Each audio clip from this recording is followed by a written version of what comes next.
Halo teman-teman, Assalamualaikum warahmatullahi wabarakatuh. Saya Trias Triono dari Prodi Manajemen Fakultas Ekonomi dan Bisnis. NIM saya 11241049. Money, but this money here will turn people right in they greedy. I know he's sick of my money, cause every time he call me, just that he calls and sliding in my left, right pocket, watch this. These niggas broke boys, watch this, watch this. These niggas broke boys, watch this, watch this. I can make the whole crowd watch me, watch this. I can make your bitch one stop, watch this. I can make your bitch one stop, watch me. I ain't even drop no sauce, no pop. I stay with a whole lot of them. Been sitting in my left, right pocket, watch this. These niggas broke boys, watch this, watch this. These niggas broke boys, watch this, watch this. I can make the whole crowd watch this, watch this. I can make your bitch. Nah, dari video tadi kita lihat bahwa sebuah usaha UMKM, yaitu sebuah usaha vape store atau bisa dibilang rokok elektrik. Nah, di dalam rokok elektrik ini, usaha ini, kita akan membahas mengenai apa sih produksi vape itu, dan apa sih sistem keuangan itu, dan teknologinya seperti apa, serta sumber daya manusianya itu bagaimana. Oke, di sini kita akan menerangkan satu persatu ya. Untuk pertama itu saya akan menerangkan sebuah sumber daya manusia. Nah, di sumber daya manusia ini dia usahanya ya bisa dibilang kalau vape store ini hampir bisa dibilang menengah ya, karena dari segi harganya pun hingga sampai jutaan juga ada. Nah, dari SDM ini individu yang terlibat itu menjalankan usaha itu mulai dari pemilik, karyawan, anggota keluarga yang bisa membantu, dan juga pengelolanya. Nah, ini dia nih pengelola kita. Dia Muhammad Rizky, dia mengelola di bagian usaha. Nah, mengapa SDM itu penting dalam UMKM? Itu karena nomor satu itu ada aset utama, ya kan? Nah, di dalam aset utama ini SDM ini paling berharga di bagian UMKM, atau bisa dibilang kualitasnya, keterampilannya, dan dedikasi mereka secara langsung mempengaruhi kinerja dan keberhasilan bisnis. Nah, yang kedua itu ada fleksibilitas. Fleksibilitas itu jadi di dalam UMKM ini sumber daya manusianya itu setiap individunya seringkali memiliki peran ganda dan harus mampu beradaptasi dengan perubahan yang cepat. Jadi misalnya contoh kayak perubahan harga, nah itu kan si sumber daya manusia ini kan harus gercep lah bisa dibilang dalam perubahan harga tersebut. Kita harus menginfokan kepada customer seperti apa. Nah, terus inovasinya juga dibutuhkan di dalam SDM ini, karena kenapa? Ide-idenya itu sangat penting. Jadi misalnya contoh si A punya ide, misalnya tolong dong kita coba ngadain diskon gitu, diskon di bagian ini aja kita adain diskon segala macam. Nah, itu kan penting banget ya di dalam usaha, karena kenapa? Buat menarik peminat untuk orang yang mau datang ke usaha tersebut, ya kan? Terus hubungan langsung. Nah, jadi misalnya kita kan ada misalnya mau belanja kan, mau belanja barang tuh.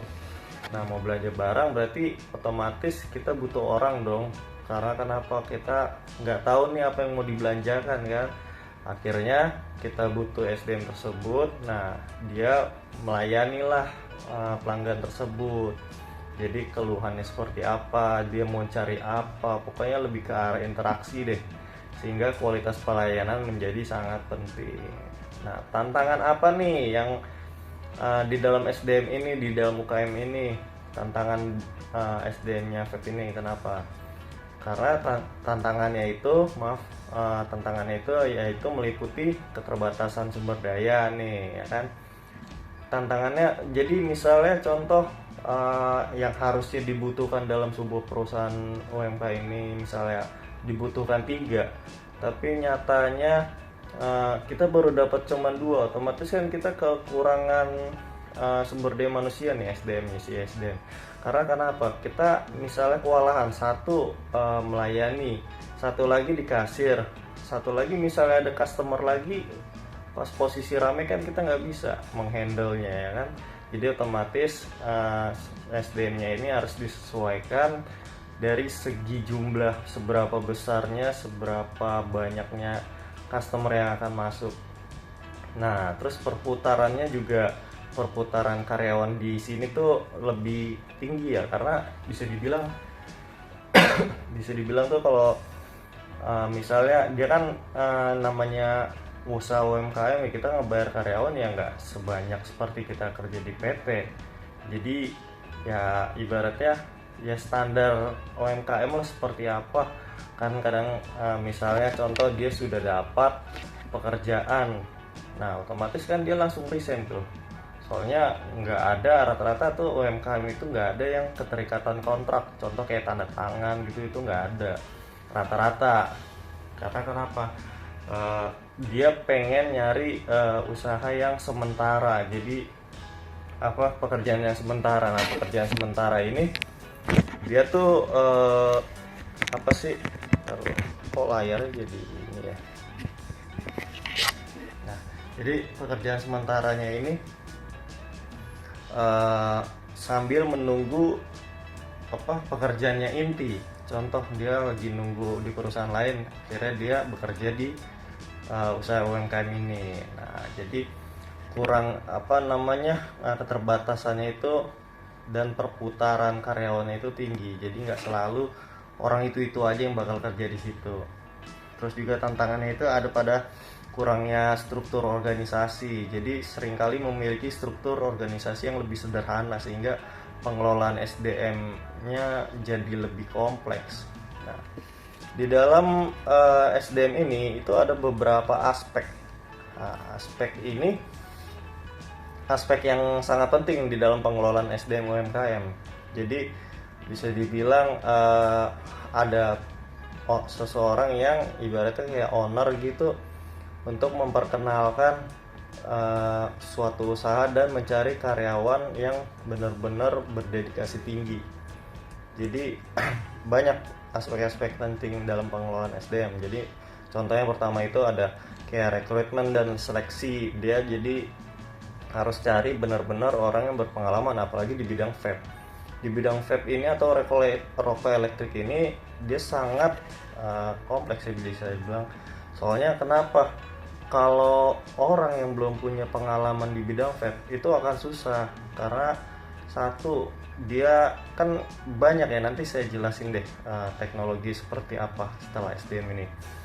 Jadi orangnya itu harus ngerti liquidnya apa, rasanya apa, terus device-nya itu memakai liquid apa, itu dia harus ngerti. Soalnya jadi lebih ke bisa dibilang tuh kayak misalnya nyari karyawan itu lebih ke kebagiannya, bukan orang yang belum pernah berkecimpung di rokok elektrik gitu. Soalnya rokok elektrik dan rokok konvensional itu berbeda.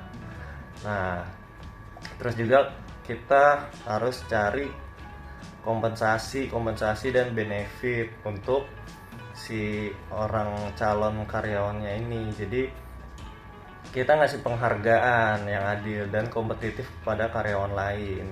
Nah, terus juga ada evaluasi kinerja. Evaluasi kinerjanya ini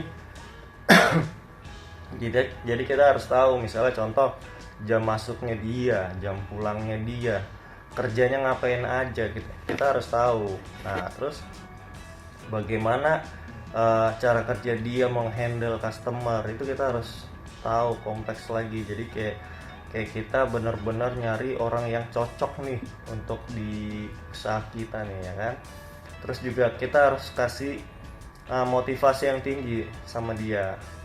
Misalnya nyiptain lingkungan kerja yang positif dan memotivasi karyawan. Jadi ngasih ibaratnya benefit yang terbaik lah dari kita.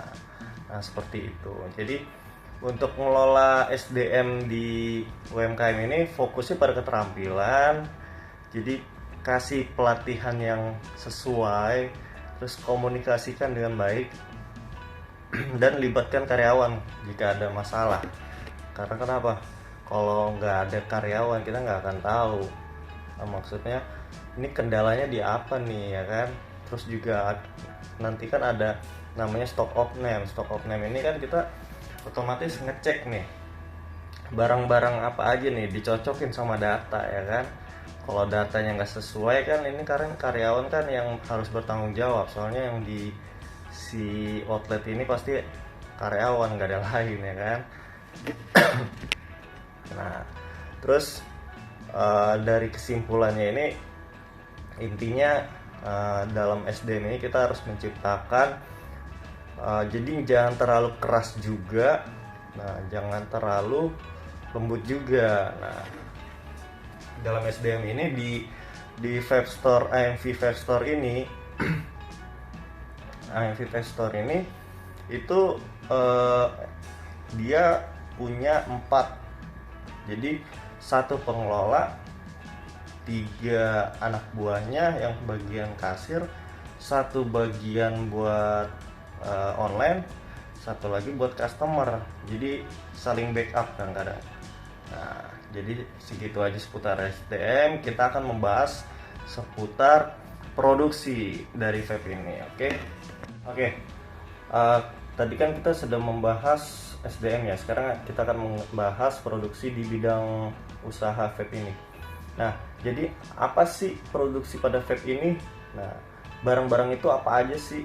Nah, barang-barangnya itu meliputi cairan atau liquid vape yang akan dipanaskan nanti, dan juga atomizer. Atomizer itu bisa dibilang tuh semacam kepala pada vape. Sebentar saya ambil.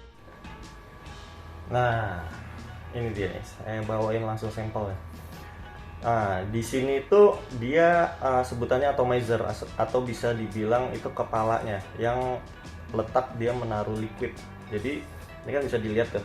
Di sini kan ada liquidnya itu. Nah, itu diisi di sini. Liquidnya itu berupa seperti ini. Ini isinya itu mulai dari 15 mili sampai 60 mili.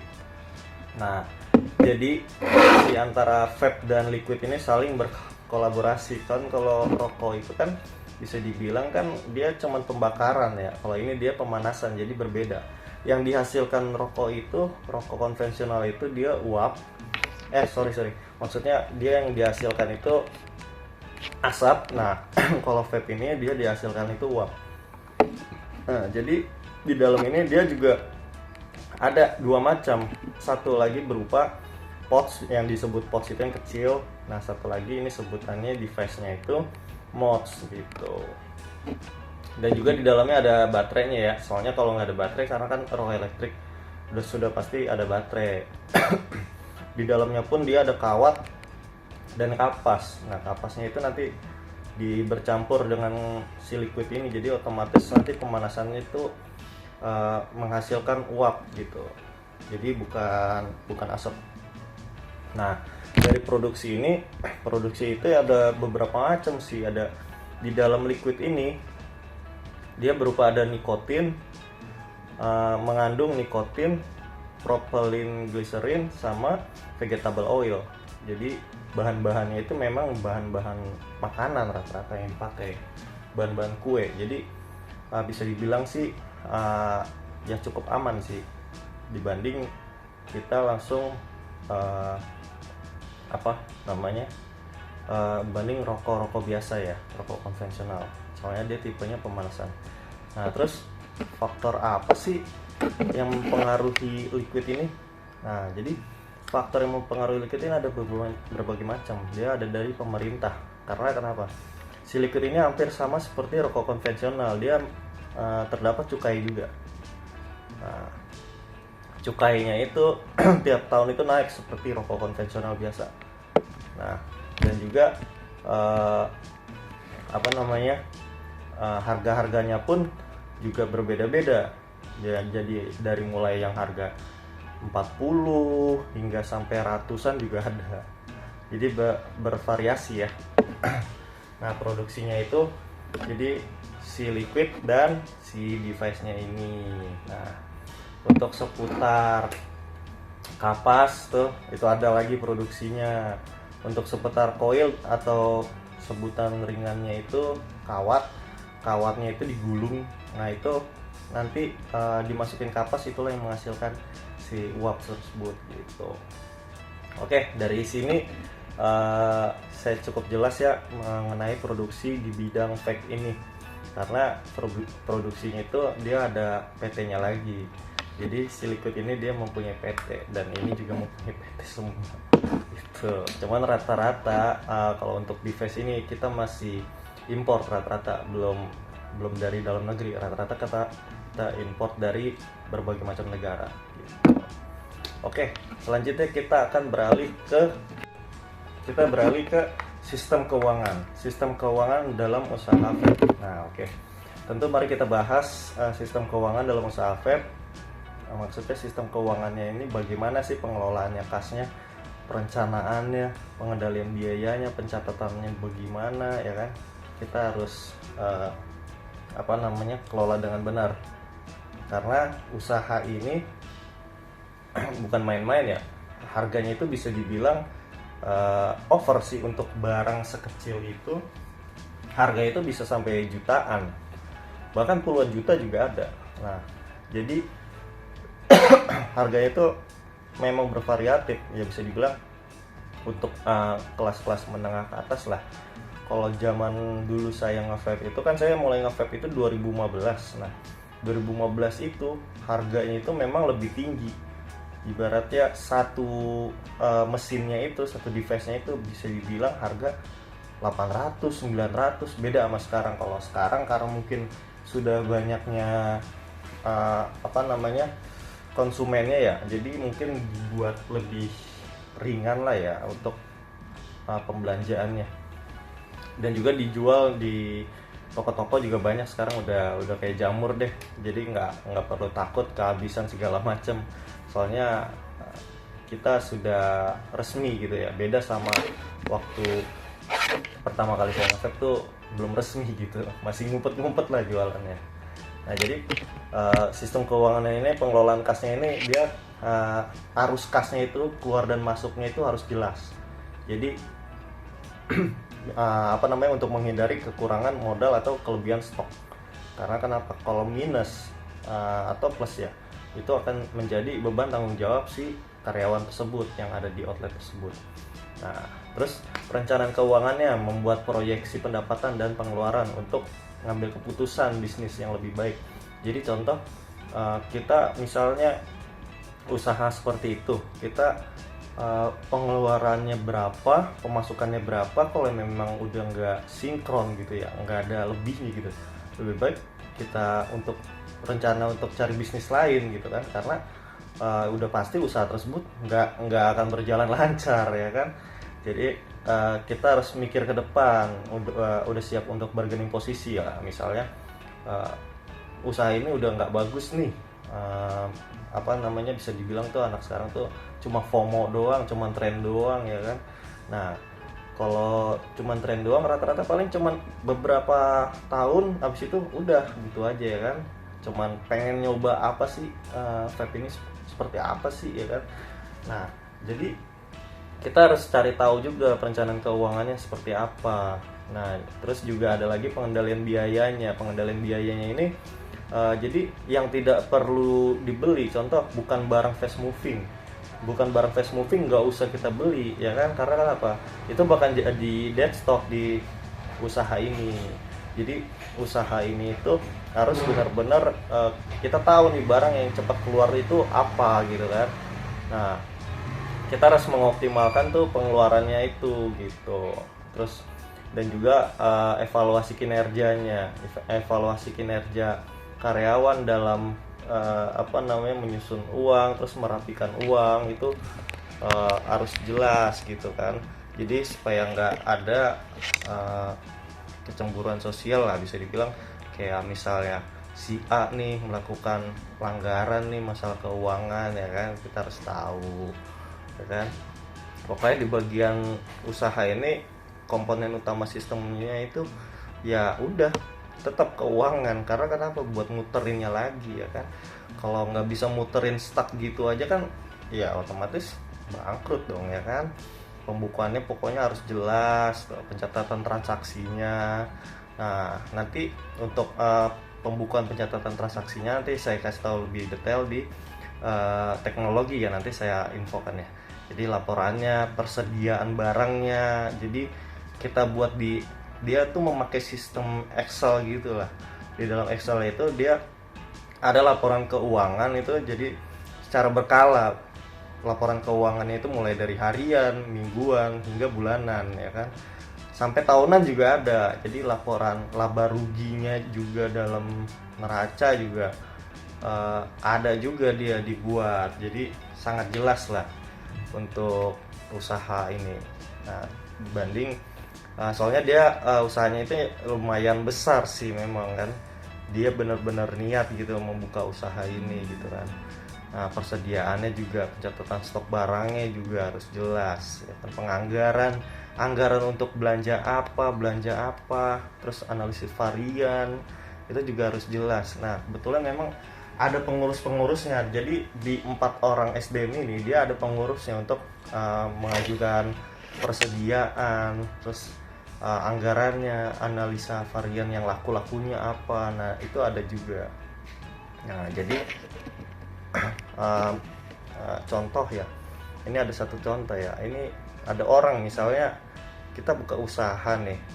Orang tersebut ada yang mau ngutang gitu kan. Nah, jadi kan otomatis kita terbebani kan, yang harusnya keuangannya itu muter cepet jadi agak lama. Karena kenapa? Orang tersebut ngutang, misalnya utang bayar sebulan kemudian ya kan, nunggu gajian. Jadi kan terhambat gitu. Makanya cuman di sistem usaha ini sih dia menonaktifkan utang ya. Karena kenapa? Kalau utang itu berat, numpuk satu orang, itu baru satu orang, numpuk lagi 2 orang, itu akan berat, akan mengganggu sistem usaha mereka ini gitu ya kan. Nah, terus softwarenya juga itu dia menggunakan software apa sih namanya, akuntansi. Dia tuh saya lihat kemarin tuh di Excelnya itu dia memakai sistem akuntansi. Jadi hampir seperti kita kuliah sekarang lah, hampir sama tuh sistemnya dia. Nah, dalam mengelola keuangan ini dia tuh jadi pengelolaannya itu ada berupa teknologinya itu di online. Jadi dia berjualan online juga. Onlinenya itu ya ini Tokped. Nah, Tokopedia ini jadi uangnya ini dipisahkan antara si uang di online sama uang di toko regulernya dia, di offline-nya. Jadi contoh orang belanja ada yang offline, ada yang online. Nah, itu di sistem keuangan itu dipisah sama dia ya kan, dipisah sehingga nanti hitung-hitungannya jelas. Kalau digabung itu akan susah nanti mengelola keuangannya ya kan. Nah, akhirnya sistem keuangannya jadi amburadul kalau nggak dipisah. Terus juga ada sistem audit dari internal, contoh audit dari kekeluargaannya. Jadi misalnya 2 bulan sekali itu audit barang apa aja, stock of name-nya itu selalu ditanyain. Karena kenapa? Barangnya itu nggak murah, satu barangnya bisa 100.000, hilang 3 barang 300.000 kan lumayan.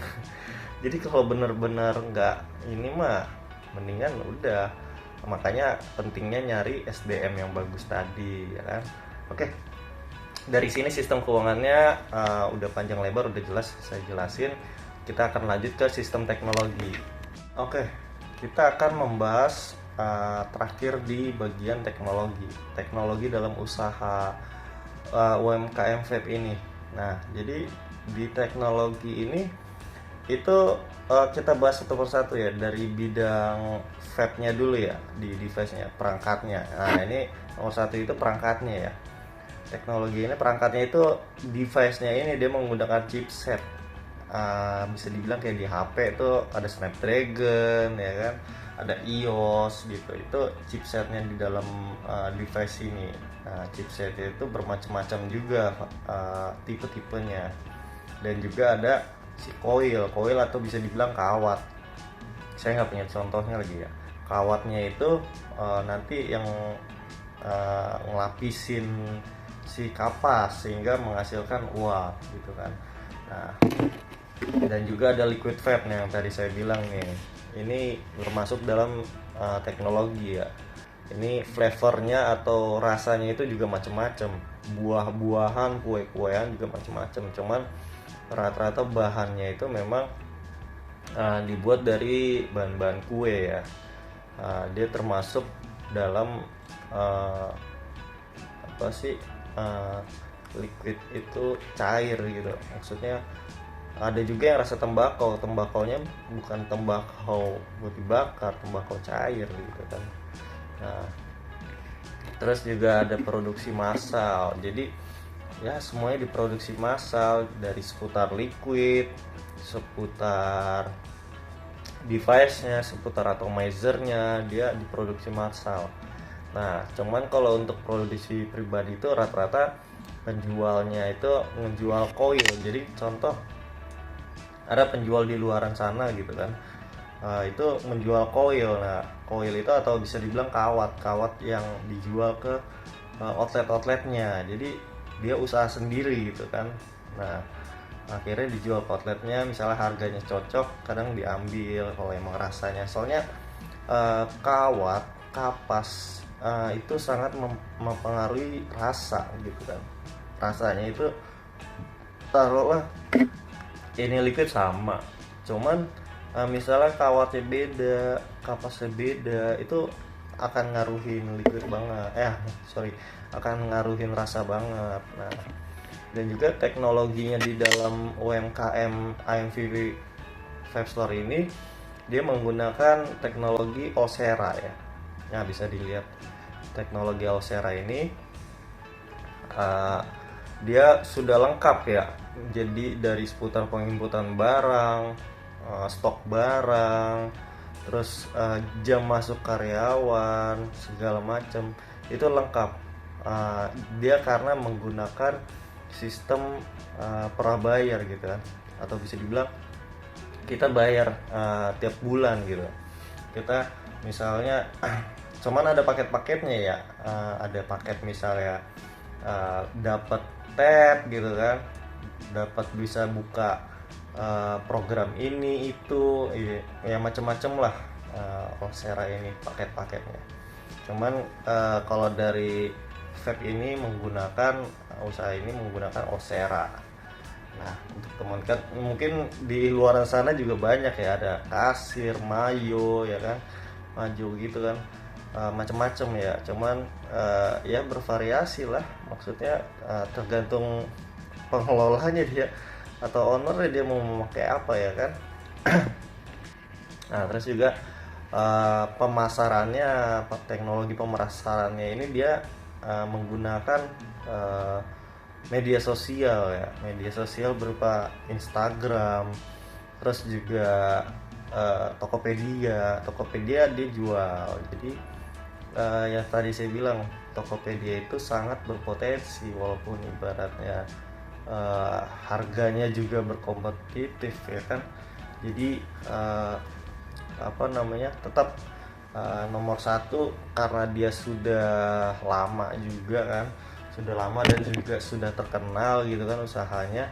Akhirnya si orang yang males ke outlet ini, dia belanjanya melalui Tokopedia gitu. Nanti kirimnya itu menggunakan Gojek atau Grab gitu kan. Nah, itu terserah dari permintaan pelanggan. Nah, dan juga ada sistem COD. Jadi contoh, dia ini menggunakan misalnya minimal pembelanjaan 150.000 atau 200.000, dia gratis COD gitu kan. Dia gratis dikirimin sama karyawannya juga ke misalnya ke rumah mana gitu, dikirimin asal ada jaraknya. Dia itu kalau nggak salah 3 sampai 5 kilo kalau nggak salah ya. Jaraknya seperti itu. Jadi di dalam teknologi ini vape dan pod system ini itu banyak sebenarnya teknologinya. Soalnya kenapa? Di dalam device ini yang penting kan intinya di chipnya.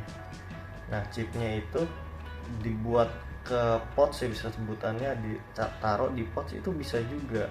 Jadi untuk orang-orang yang kadang-kadang nggak mau bawa besar-besar gitu kan, mungkin pernah lihat ya di luar sana ada yang pakai kecil-kecil gitu, itu pot sebutannya. Nah itu memang liquidnya juga bukan seperti ini, liquidnya dia lebih kecil. Ini kan 60 mili. Nah liquidnya itu dia mulai dari 15 mili sampai 30 mili. Nah ukurannya itu, dan juga kadar nikotinnya berbeda. Kalau ini kan kadar nikotinnya rata-rata kecil-kecil. Nah kalau yang ukuran kecil itu kadar nikotinnya justru malah besar, karena dia lebih cocok ke device yang kecil itu gitu.